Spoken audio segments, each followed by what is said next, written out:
Hello दोस्तों, एक बार फिर से आप सभी का गणेश क्लासेस में हार्दिक स्वागत है। आज जिस हम क्या के बारे में बात करेंगे वो रहेगा दिशा परीक्षण का पार्ट 3 जो है। अब तक हम दिशा परीक्षण के से रिलेटेड 2 पार्ट पढ़ चुके हैं, पार्ट 1 और पार्ट 2। उसमें लगभग 10-10 वीडियो के 2 वीडियो है, 10-10 मिनट के 2 वीडियो है, जिसके अंतर्गत हमने दिशा परीक्षण के बारे में बात की। देखिए दोस्तों, अब आपके जो एग्जाम की भी न्यूज आई है उसके हिसाब से मैंने पहले ही हालांकि आपको बता दिया था कि अगस्त लास्ट तक आपका क्या होगा, बीएसटीसी का एग्जाम होगा। जो प्री एग्जाम है वो बीएसटीसी का एग्जाम होगा। अभी जो चल रहा है जून महीना, लगभग 10 जून आप मान सको, 10 जून से 10 जुलाई, मतलब अभी तक आपके पास कितने मंथ है? 2 मंथ। कितने मंथ है? 2 महीने आपके पास है। देखिए 2 महीने में पढ़ के आराम से सिलेक्शन लिया जा सकता है, ठीक है ना। कोई वैसा कोई मुश्किल एग्जाम नहीं है, बहुत ही सिंपल है। लेकिन क्या करते हैं ये कोचिंग वाले, बड़े बड़े कोचिंग वाले और बड़ी बड़ी गाइड इससे क्या करता है, वो क्या करती है, इस एग्जाम को कठिन बना देती है। क्योंकि वो ऐसा कंटेंट प्रदान करती है, ऐसा कंटेंट देती है जो आरएस के लेवल का होता है, और उसे एक 12वीं पास या एक सामान्य सा विद्यार्थी उसे पढ़ के उसे सही एक सीमित समय में उसे पढ़ नहीं सकता है, ठीक है ना। बहुत सारे अभी कोचिंग वाले होंगे, बड़े बड़े कोचिंग वाले कि 2 महीने में ये पढ़ लीजिए, और बड़े बड़े वो टॉपिक पढ़ाएंगे जिसे नाम मात्र के या कहीं से एक क्वेश्चन आ जाएगा। लेकिन इतने बड़े कंटेंट को इतने कम समय में आप नहीं पढ़ सकते हो। अगर आपको सिलेक्शन वास्तविक में लेना है तो इस प्लेटफॉर्म से आप जुड़े, क्योंकि मैंने बीएसटीसी की है एक अच्छे नंबर से, फर्स्ट चॉइस से, तो मुझे पता है कि कौन सी चीजें पढ़नी है और कौन सी चीजों को छोड़ना है। तो आप एक अच्छी सी जैसे लक्ष्य गाइड है उसे ले सकते हो। मथुरिया की मैंने आपको पहले बताया था, रीजनिंग के लिए, तो उसमें से कुछ कुछ क्वेश्चन सोल्व करने हैं। बाकी आरबीएससी की आपको 6वीं 7वीं की जो एक एक दिन में पढ़ी जा सकती है उसे आप पढ़ सकते हो। और यहाँ से हम एक सही एक मतलब एक टॉपिक जो स्तर होता है उस स्तर के अनुसार हम आपको पढ़ा रहे हैं। अब दिशा परीक्षण का ये लगभग आधे घंटे के पूरा तीनों पार्ट दिशा परीक्षण के हो जाएंगे। अभी का जो हम डिस्कस करेंगे इससे हाई लेवल का आपका क्वेश्चन नहीं आएगा। जबकि आप किसी कोचिंग से पढ़ोगे तो वो 2-2 घंटे दिशा परीक्षण में ले लेंगे, 3-3 घंटे इसमें ले लेंगे, लेकिन वैसा क्वेश्चन ही नहीं आता है, क्योंकि इसका बीएसटीसी का लेवल तो बहुत ही एक नॉर्मल लेवल है। एक 12वीं पास विद्यार्थी से आप क्या उम्मीद कर सकते हो, वही इसमें है। लेकिन बड़े बड़े कोचिंग वाले अपना नॉलेज जानने के चक्कर में उस विद्यार्थी की बैंड बजा देते हैं और विद्यार्थी उस चीज को कवर नहीं कर पाता है। तो आप जुड़े रहिए। देखिए कविता अपने ऑफिस से 10 किलोमीटर पश्चिम की ओर चलती है। हमने पहले वीडियो में आपको दिशा के बारे में बताया था, बिल्कुल ठीक है ना। आपको सारी चीजें हमने क्लियर करवा रखी थी। उस वीडियो को देखते ही आपके दिशा परीक्षण आप कंप्लीट कर लोगे, ठीक है। पूर्व और पश्चिम, देखिए जो जैसा ये बता रहा है वैसे वैसे उस क्वेश्चंस की लैंग्वेज के अनुसार बढ़ते चलिए। कविता अपने ऑफिस से 10 किलोमीटर पश्चिम की ओर चलती है। पश्चिम दिशा ये दिख रही, ये माना इसका ऑफिस है। यहाँ से 10 किलोमीटर किधर आती है? पश्चिम की ओर आती है, ठीक है। 10 किलोमीटर पश्चिम की ओर चलती है। फिर वहां से दाई ओर, हमने आपको बताया था दाया है और बाया है। दाया मतलब 90 डिग्री घूमना, इधर चल रहे हैं। यहाँ से दाया मतलब दाया ऊपर की तरफ है, ये दिख रहा मेरा दाया, तो यहाँ से 90 डिग्री दाया मुड़ना।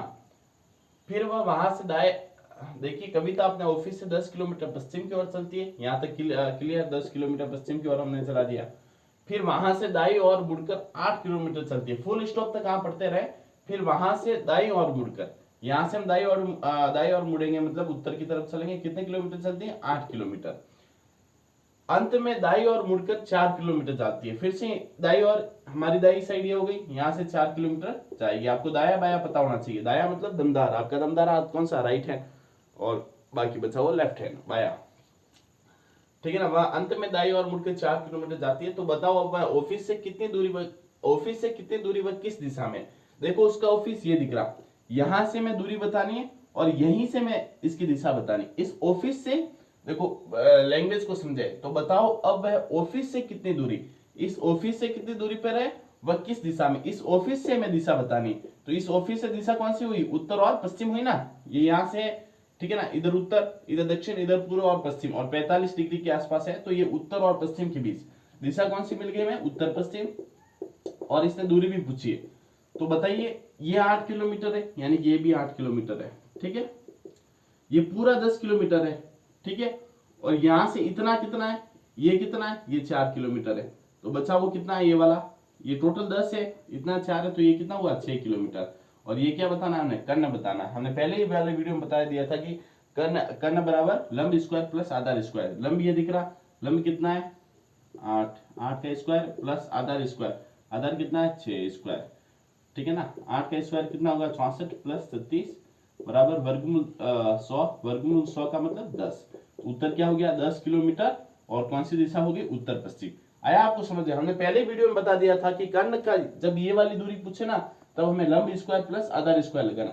ये वाला 8 किलोमीटर कहाँ से आया, देखिए ये और ये बराबर है तो ये 8 किलोमीटर, ठीक है ना। लंब स्क्वायर 8 स्क्वायर प्लस आधार स्क्वायर, आधार ये दिख रहा, तो ये देखो इतना, ये देखो इसकी साइड दे रखी है, ये 4 किलोमीटर है, टोटल 10 है तो 10 में से 4 गए तो 6 बचा, तो लंब स्क्वायर प्लस आधार स्क्वायर 6 स्क्वायर, 8 का स्क्वायर 64, स्क्वायर का मतलब उसको उसी से गुणा कर दो, 8 इंटू 8 64, 6 इंटू 6 36, ठीक है।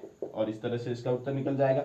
तो आप इसी तरह बस, अब दिशा परीक्षण से अब आपको कोई एडवांस पढ़ने की आवश्यकता नहीं, यहीं से क्वेश्चन फंस जाएगा, इससे एडवांस आपको नहीं पूछा जाएगा 100 तौर पर, 100% आपसे आपको इससे एडवांस प्रश्न नहीं पूछेगा।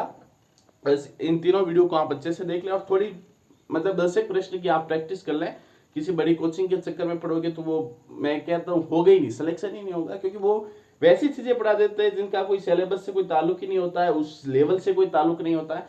देखो बहुत ज्यादा नॉलेज से कभी सिलेक्शन नहीं होता है, सिलेक्शन होता है टू द सिलेबस और उस एग्जाम का जो लेवल है उसके अनुसार सिलेबस होता है। कई बार आप किसी एग्जाम तो उसका मतलब जो पैटर्न है वो बहुत नॉर्मल क्वेश्चन पूछता है, लेकिन आप बहुत ही एडवांस पढ़ लेते हो तब भी आपका सिलेक्शन नहीं होता। सिलेक्शन के लिए आपको टू द सिलेबस एक एक लेवल को एक सीमित करते हुए आपको पढ़ना पड़ेगा। इसी के साथ धन्यवाद, और अगली क्लास हमारी एकीकरण से रिलेटेड होगी जिसमें हम 2 वीडियो में एकीकरण को पूरा कर लेंगे। उसके बाद प्रतिशत लाभ हानि की क्लास रहेगी, जहां से कम मतलब मान के चलिए आप 5 से 6 क्वेश्चन आएंगे, मतलब 15 से 18 नंबर के क्वेश्चन आएंगे। वो कोई कोचिंग वाला नहीं पढ़ाएगा क्योंकि सिलेबस के उसमें नहीं दे रखा, लेकिन मैंने एग्जाम दिया, मुझे पता है कितने क्वेश्चन आए थे। तो आप इस क्लास से जुड़े रहें और अपने तमाम दोस्तों को शेयर करिएगा। धन्यवाद।